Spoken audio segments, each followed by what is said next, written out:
여러분 반갑습니다. 오늘 방송을 시작하겠습니다.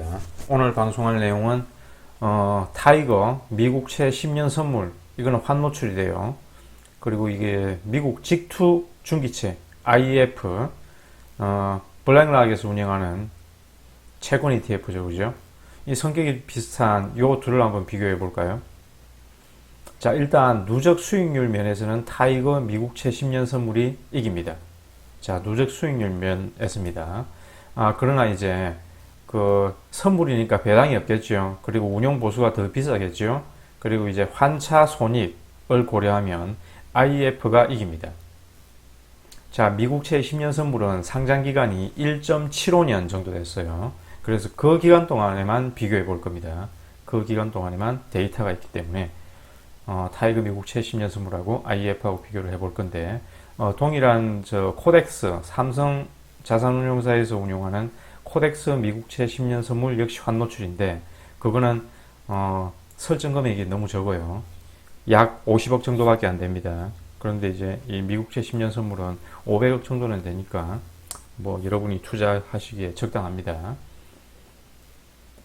이제 그 국채를 투자하고자 하는 사람은 이제 국채 투자만 하지는 않을 거잖아요. 그죠? 그래서 어떻게든 국채 투자를 하는 사람은 자산 배분을 고려하고 있을 겁니다. 그죠? 그래서 이제 연금저축펀드 계좌에서 주식 60, 채권 40으로 자산 배분을 한다면 연금저축 계좌에서 자산 배분을 하는 게 낫느냐, 아니면 미국 직투로 자산 배분을 하는 게 낫느냐를 살펴볼 건데, 그동안 제가 막연하게 미국 직투에서 자산 배분하는 게 낫지 않겠냐라고 생각을 했는데 그 세금 문제를 자세히 살펴보지 않았죠, 그죠? 어쨌든 자산 배분을 하려면 1년마다 리밸런싱을 해야 되기 때문에 양도소득세가 문제될 수 있겠죠. 미국 직투를 하게 된다면. 하지만 연금저축펀드 계좌에서는 과세가 이연되잖아요, 그죠? 그래서 그 과세 이연의 위력을 한번 살펴보겠습니다. 자, 그래서 결론부터 얘기하자면 이제 국채 투자를 하시고자 하는 분들은 자산 배분을 고려할 건데, 자산 배분을 연금저축펀드 계좌에서 하느냐 미국 직투 계좌에서 하느냐, 연금저축펀드가 압도적으로 이깁니다. 그게 바로 과세이연의 효력입니다. 과세이연의 위력입니다. 자, 그리고 누적 수익률 구하는 공식, 그리고 CAGR 구하는 공식 다시 한번 설명을 할 테니까 스탑 버튼 누르시고 잘 살펴보셨죠? 과거 가격이고 현재 가격입니다. 그죠? 그러면 누적 수익률 구하는 공식은 간단합니다. 이렇게 구하시면 돼요.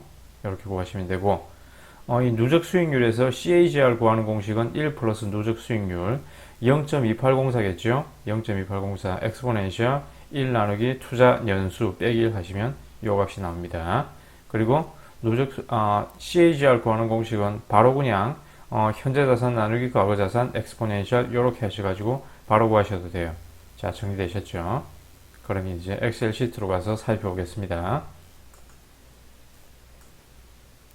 자, 타이거 미국채 10년 선물, 환노출입니다. 선물이니까 배당이 없어요.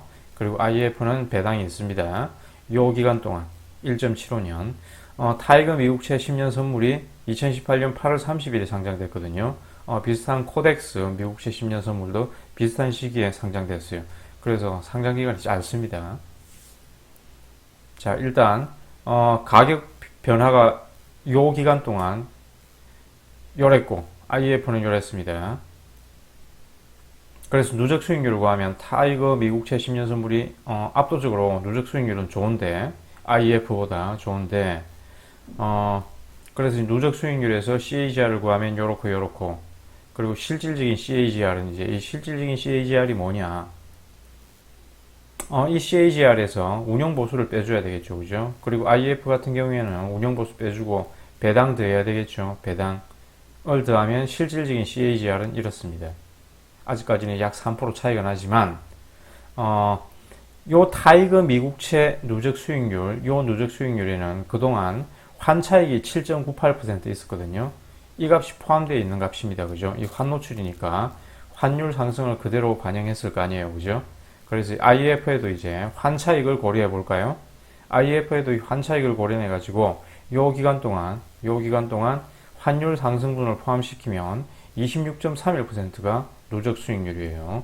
그래서 CAGR은 14.28%, 실질적인 CAGR 이제 14.28%에서 여기에서 배당 더해주고 배당 수익률이 1.65인데 15% 원천 공제, 배당 소득세 원천 공제를 한다고 그랬잖아요. 그죠?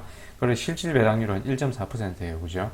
그래서 요 값에다가 자, 뭘 더했냐면 이 실질적인 CAGR은 어떻게 나왔느냐? 요렇게 구하시면 됩니다. CAGR 플러스 배당 수익률 빼기 운용보수 빼기 그리고 이 0.1은 뭐냐면 환전수수료예요. 환전수수료. 이 왕복수수료니까 0.1로 했습니다. 환전수수료가 약 0.05% 정도 되거든요. 0.05%. 지금 키움증권 기준으로 환전수수료가 달러 원당 0.57원이에요. 0.57원. 그래서 편도 0.05%, 왕복 0.1% 해가지고 요렇게 구했습니다. 요렇게. 자, 요 CAGR에서 배당 수익률 플러스 해주고 운용보수 빼주고 환전수수료 빼주고 하니까 이렇게 나왔습니다. 자, 그래서 환차익을 고려하고 여차 더할 거 더하고 뺄 거 빼고 하니까 실질 수익률은 IF 미국 직투가 이겼어요. 그죠? 이 차이가 이렇게 나네요. 자, 요 기간 동안 채권이 많이 올라서 그렇지 중기채 한 30년 평균 수익률은 약 8% 정도 됩니다. 8%. 그래서 뭐 요 기간 동안에는 미중 무역 분쟁도 있었고 코로나 바이러스 사태 때문에 채권 가격이 많이 올라서 이렇게 채권 가격 수익률이 좋았을 뿐입니다. 장기간 투자했을 때 미중기채 연복리 수익률은 약 8%라고 생각하시면 돼요. 중기채가 CAGR이 5.5%고 장기채는 약 7% 정도 되네요. 그리고 S&P 500이 이 기간 동안 약 30년 동안 9.33%고 주식, 중기채, 장기채 이렇게 60대 40으로 자산 배분을 했을 때 수익률은 이렇습니다. 이렇습니다. 자, 요거 잘 정리되셨죠? 동기간 코스피 수익률은 요 기간 동안 코스피 수익률은 마이너스 7.59%네요. 자, 채권 수익률보다 못합니다. 채권 수익률보다 못합니다. 그래서 우리나라 코스피가 자산 상관관계가 미국 S&P 500과는 마이너스 상관관계 그리고 미국 장기채와도 마이너스 상관관계이기 때문에 미국 채권이 상승하면 코스피는 떨어진다. 그리고 환율이 오르면 코스피는 역시 떨어진다.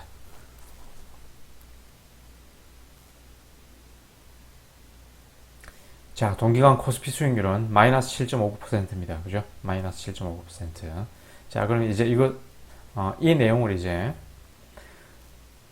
자산 배분을 60대 40으로 미국 직투를 했을 때하고 연금저축에서 자산 배분을 했을 때하고 자, 미국 직투를 했을 때하고 연금저축에서 자산 배분을 했을 때하고 그 수익률 차이를 한번 살펴보도록 하겠습니다. 자, 미국 직투를 했을 때는 그냥 간단하게 물론 중기채, 장기채 섞어가지고 자산 배분을 하면 좋겠지만 그냥 설명의 편의를 위해서 주식은 S&P 500, 채권은 TLT라고 생각하시면 됩니다. 1997년에서 최근까지 2019년까지 기간 동안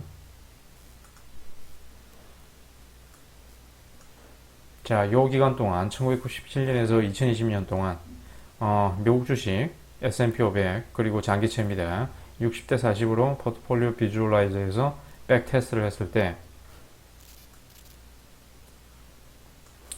CAGR 요 값을 얻기 위해서 요 특정 기간을 설정한 겁니다. 요 값을 얻기 위해서 되게 주식 60 채권 40으로 백테스트를 하면 연봉리 수익률이 한 8.5%에서 9% 가까이 나왔거든요.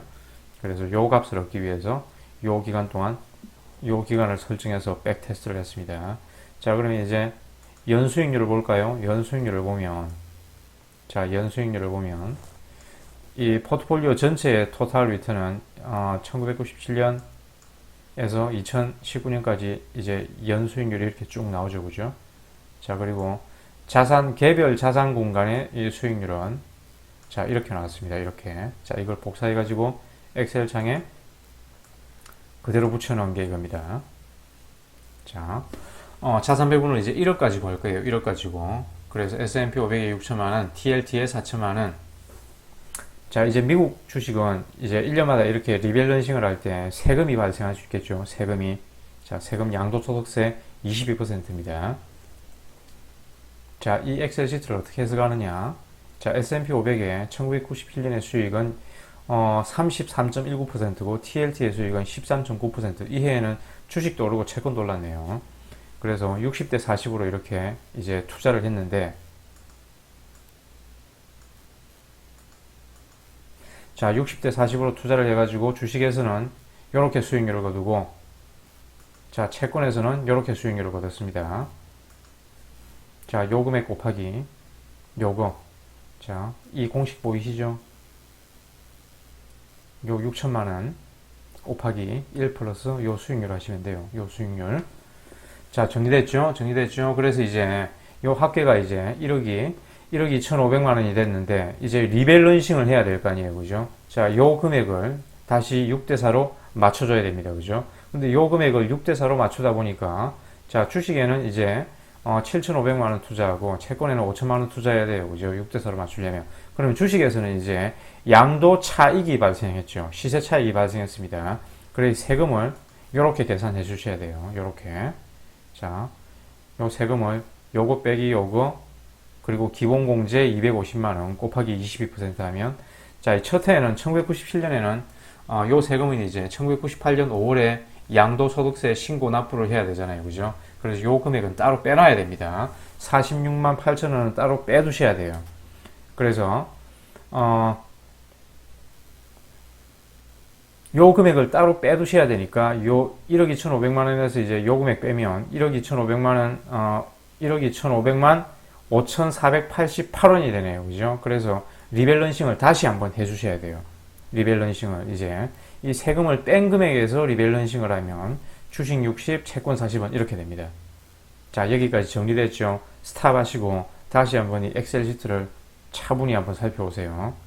자, 1억이 첫 해 25.48% 수익률을 올렸으니까 요런 금액이 되는데, 6대4로 나누니까 요렇게 됐는데, 자, 주식에서 이제 차익 실현을 했으니까 요 금액만큼 세금이 발생했다. 그래서 이 세금 빼주고 다시 이제 세금 빼준 요 금액에서 6대4로 나누니까 이제 주식은 7,500만 원 투자했고 채권은 이제 5천만 원이 됐습니다. 오케이? 자, 정리됐습니까? 그래서 이렇게 해서 계속 이렇게 이제 매년 리밸런싱을 하는 겁니다. 그래서 세금이 이렇게 발생했어요. 계속 이렇게. 이 주라고 써놓은 거는 주식에서 세금이 발생한 겁니다. 채권이라고 써놓은 거는 채권에서 세금이 발생한 거예요. 그리고 0이라고 써놓은 거는, 자, 이 해에는 이제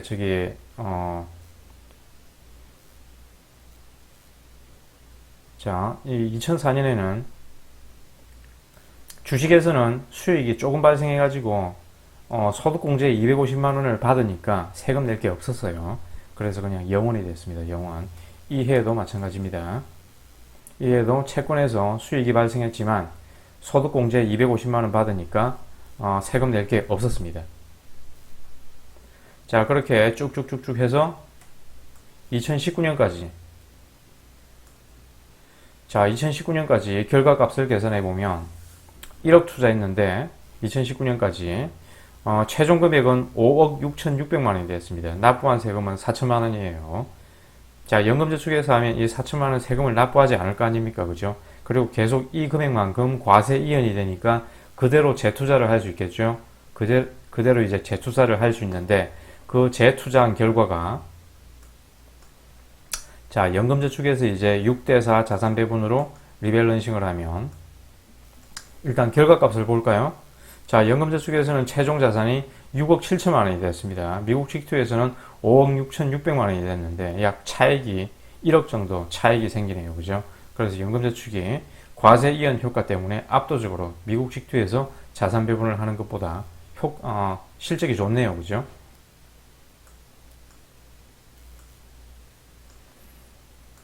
자, 똑같이 연금저축에서 이제 S&P 500 그리고 미국 장기채를 투자했을 때 계속해서 이제 리밸런싱을 하는데 세금 부과가 안 되죠. 그죠? 과세 이연이 되기 때문에 아까 이렇게 이 세금 부과되는 게 매년 이렇게 세금 부과되는 게 총 4천만 원 세금 부과되는 게 그대로 재투자돼 가지고 매년 재투자돼 가지고 이렇게 실질적인 복리 수익을 증대시켰습니다. 그죠? 그래서 세금을 고려해 봤을 때